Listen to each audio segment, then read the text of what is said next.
So step 13, bookmarks. So bookmarks are also called anchors. So we're going to see what these do in this video.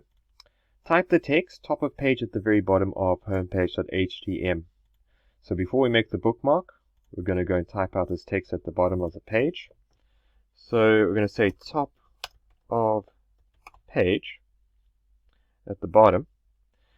And now it asks us to create an anchor named top, which takes the user to the top of the page whenever the above text is clicked.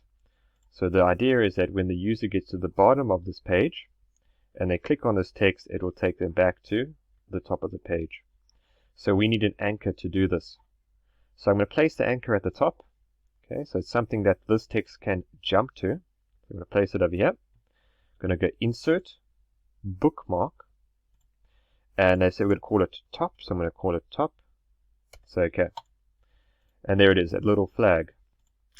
So to link this text now to our bookmark, I'm just going to highlight our text, right click, hyperlink, place in this document, select the bookmark, say OK. So if I hold down Control and click on the text, it takes us back to the top of the page.